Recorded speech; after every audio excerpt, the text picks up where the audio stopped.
کہہ رہے ہیں نا آپ لوگوں نے تو بہت اچھا پڑھ کے سنا ہے. زیدی صاحب سے ہم نے خوب سنا اور ایسی آواز تھی ان کی کھن کھرج والی اور باقاعدہ ان کی وہ موسیقی اور وہ قد ان کا تھوڑا ہم کا آتا تھا اس کے لڑکی طویل قامت نہیں تھے وہ لیکن وہ مخاج آگے دیکھا کونے میں کون کھڑا اس میں تو کوئی بچہ نما نہیں نظر آ رہا ہے. میرے والد صاحب بھی ہیں لاسٹ میں اینک والے. وہ جو سائڈ کونے میں تو اس میں تو سب بڑے ہیں ماشاء اللہ. ہاں ہاں ہاں لیکن آپ پہچان لے کون ہے بچے اس تو میں ہیں. زمین جائے. وہ ادھر نہیں ایکسٹریم یہ ہوا نا لیفٹ وہ آپ کے والد صاحب ہیں. نہیں ملے گا نہیں نہیں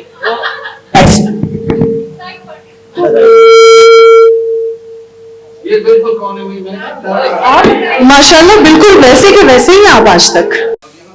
برابر سنتا ہوں آپ لوگوں سے ختم ہوتے ہیں یہ ختم ہو جائے گا ہمیں ختم ہو جائے کیا کہہ رہے ہو ختم ہوتا ہے. تو یہ صورتحال کی ہمارے سیکھنے کی ہمارے ایک بہت اچھا ماحول تھا.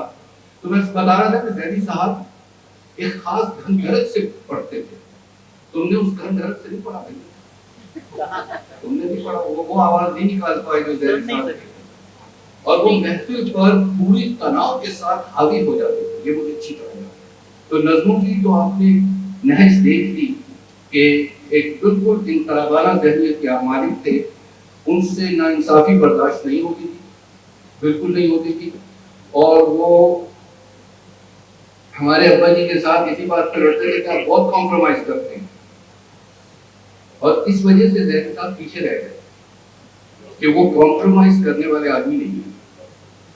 کسی نے غلط بات کہی ان کے منہ پہ انہیں پھینک دی مشاعرے چھوڑ کے چلے جاتے تھے. تو وہ تربیت کرتی جو تھے نا جو ان کی منہوں سے ظاہر ہو رہا وہ ان کا ذہن بھی ویسا ہے مجھے اچھی طرح ہے. لیکن ایسی شفیق بزرگ ہمیں ان کے گھر جانے کا بڑا شوق ہوتا تھا. ہم ایک کونے میں بیٹھتے تھے وہاں محفل ہوتی تھی چائے پانی آتا رہتا تو وہ بھی ایک صورت چلتی تھی. تو یہ زمانہ تھا سرحد کی شاعری کے عروج کا. بہت ہی کمال کی شاعری وہاں سے نکلی. آپ لوگوں نے شعر وہاں سے سنے جو جاری ہوئے ہیں. اپنے ابھی آپ نے میں نے خاطر غزنوی صاحب کا سنایا احمد فراز صاحب وغیرہ بھی بڑی محفلوں سے اٹھے تو یہ ان کے بزرگوں میں تھے. اب کہنے کا معاملہ یہ ہے کہ جو ذرا سی تلخ باتیں ہیں تھوڑی سی کرتی کہ جو لوگ ہندوستان سے وہاں آ کر بسے سرحد میرے والد صاحب جو ہم امبالہ سے آئے تھے یہ لوگ گھومتے پھرتے وہاں سے پہنچے اور بہت سے لوگ تھے ایسے ایسے نہیں تھے کم لوگ. اور سرحد میں ایک زمانہ یہ تھا کہ لوکل پاپولیشن جو تھی ان میں پڑھے لکھوں کی تعداد بہت کم. تو ان لوگوں نے جا کر تدریس کا کام لیا زیادہ تر.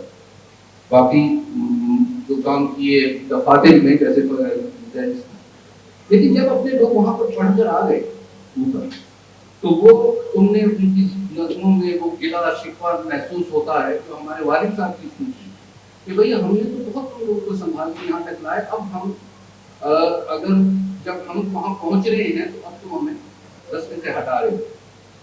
تو اس کا دکھ ان کی نظموں میں شامل ہے اور یہ دکھ مشترکہ دکھ تھا اس نسل کا جو اس طرف سے سرحد کے اس پار سے آئی اور انہوں نے بڑی قربانیاں دی اس خطے کو بنانے کے لیے.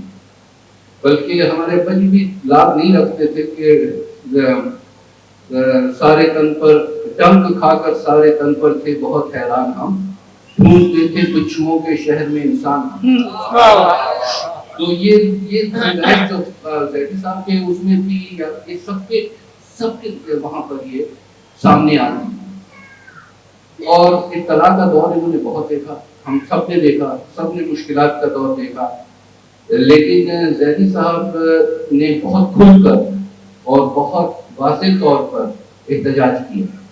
ان کی تمام شاعری میں کہوں کہ شاعر کا اپنا سارا ہنر ہم بھی شاعر لوگ ہیں اور کبھی کبھی دل کرتا ہے کہ ایسی چیز لکھیں جو ہمارے گرد جس میں تکلیف یا اس کا معاملہ ہو تو لکھ بھی چھوڑتے. لیکن وہ جیسا کہ ہے نا ہمارے پھر مجھے یاد آتا اپنے ابا کا شعر کہ ادب ادب کے لیے ہے کہ زندگی کے لیے میری بیاض اٹھالو کہ فیصلہ ہو جائے. جو زندگی کے لیے لکھتے رہنا اپنے ادب کو قربان کرنا پڑتا ہے. غالب نے زندگی کے لیے نہیں لکھا, اسے ادب کے لیے لکھا. میر نے زندگی کے لیے نہیں لکھا, اسے ادب کے لیے. اقبال نے زندگی کے لیے لکھا, اس نے اپنے ہنر کو قربان کیا قوم کے لیے. ظہری صاحب نے بھی وہی کام کیا. یہ نہیں تھا کہ وہ عاشقی کی غزلیں اور ایسی غزلیں لکھنے کے وہ نہیں تھے, لیکن انہوں نے اپنے آپ کو جسے کہتے ہیں چینل کر دیا ایک کاز کے لیے. اور یہ قربانی ہوتی ہے ایک فنکار کی کہ وہ اپنا تمام تر ہنر جو ہے وہ ایک کاز کے لیے چینل کر, کیونکہ اس کو معلوم ہے کہ کل ادب میں مقام. اب میں علی سردار جعفری صاحب کی بات بتاتا ہوں آپ کو. ان سے کسی نے پوچھا کہ آپ جو ترقی پسند کی بات کرتے ہیں, ترقی پسند تحریر کی, تو اس سے کیا اچھا ادب تخلیق ہو سکتا ہے؟ تو انہوں نے کہا نہیں, لیکن مسئلہ یہ ہے کہ آپ ہمارا اچھا ادب پڑھتے نہیں ہیں, صرف یہ چیزیں پڑھتے رہتے ہیں. تو اس میں ثابت ہوتا ہے کہ جب آپ تحریک کے لیے لکھتے ہیں, کسی کاز کے لیے لکھتے ہیں, تو اس میں ایک قربانی دینی پڑتی ہے اپنے نام کی, اپنے کام کی. آسکر وائلڈ کہتا ہے جگہ کہ ethical sympathies in an artist is an unpardonable crime. اس کا مطلب یہ ہے کہ یہ وہ جرم ہے جو آرٹسٹ سرزد کرتا ہے کیونکہ اپنے آپ کو وہ ختم کرتا ہے. It's an unpardonable crime. تو کچھ لوگ اس کو قبول کرتے ہیں. ظہری صاحب بڑے جسے کہتے ہیں مستقل مزاج انسان نے, ہم نے دیکھا ان کی وضاحت سے بھی ان کو, تو انہوں نے اپنے آپ کو وقف کیا, اس طرح وقف کیا ایک قوم کے لیے, اپنا بیان سارا اس طرف جسے کہتے ہیں کہ آپ دیکھ بھی رہے ہیں نظم بار نظم سارا معاملہ جو تھا ان کا پاکستان سے محبت کا. اور جب ان کے پاس بیٹھتے تھے تو ہمیں پتہ چلتا تھا کتنا دکھ ان کے الفاظ سے ظاہر ہوتا تھا. وہ جب پڑھتے تھے تو یہ نہیں تھا, ان کی آواز سے دکھ ظاہر ہوتا تھا, تکلیف ظاہر ہوتی تھی کہ واقعی یہ وہ درد محسوس کر رہے تھے. یہ نہیں تھا کہ وہ صرف نعرہ بازی کے لیے لکھتے تھے, ان لوگوں نے وہ دکھ محسوس کیے, تکلیف محسوس کی. تو یہ بہت عمدہ, بہت اچھوتی محفل ہے, اور میں کہتا ہوں یہ بڑی اچھی چیز جاری ہوئی ہے جس کے ہمیں کرنا چاہیے. میں بزم اردو کا شکر گزار ہوں کہ انہوں نے ایسے محسنوں کو ادب کے سامنے لانے کا بیڑا اٹھایا ہے جو کہ قدرے جسے کہتے ہیں کہ معروف نہیں, یا لوگ جنہیں ادب میں بھول جانا کے متحمل ہو رہے ہیں. ایسے کئی نام اور بھی ہیں. میرا خیال ہے یہ ایک سلسلہ اگر جاری رہے اور لوگوں کے حوالے سے بھی, کہ ہر بڑی محفل کے بعد ایک ایسی محفل ہو جس میں کسی اور شخص کو جو کہ بہت بڑے لوگ گزرے ہیں جو سامنے نہیں آ پائے, تو وہ بڑا ضروری ہے کہ میں چونکہ شوکت واسطی کے حوالے سے کام کرتا رہا تو سامنے آئے. باسر کاظمی کا بھی میں یہ کہہ دوں کہ اگر ناصر کاظمی کا اگر باسر کام نہ کرتا ناصر پر, تو ان کا آنا بھی سامنے بڑا مشکل ہو جاتا. انہوں نے بہت کام کیا, کتنی بڑی شخصیت. تو یہ بڑی ضروری ہوتا ہے کہ کوئی کسی شخصیت کو سامنے لائے. تو مبارکباد کے مستحق ہوتا ہے فضل آپ ان کا ساتھ دیں تاکہ یہ کام اور آگے بڑھے اور یہ سلسلہ یوں ہی چلتا رہے. بہت شکریہ.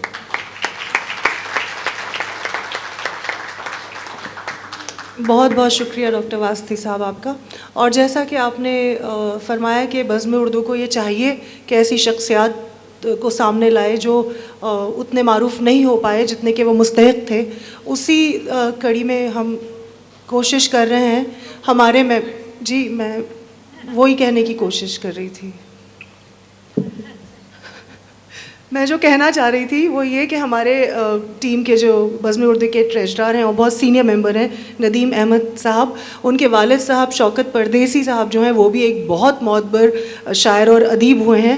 اور وہی چیز ہے کہ کئی لوگ لکھتے تھے اور اپنے لیے اور اپنے معاشرے کے لیے لکھتے تھے, پبلسٹی کے لیے یا کمرشل اس پہ نہیں لکھتے تھے. تو انہی میں سے ایک شوکت پردیسی صاحب بھی تھے. اور ہماری کوشش ہے کہ اگلا جو ہم گوہر نایاب پیش کرنا چاہ رہے ہیں وہ شوکت صاحب کے کلام.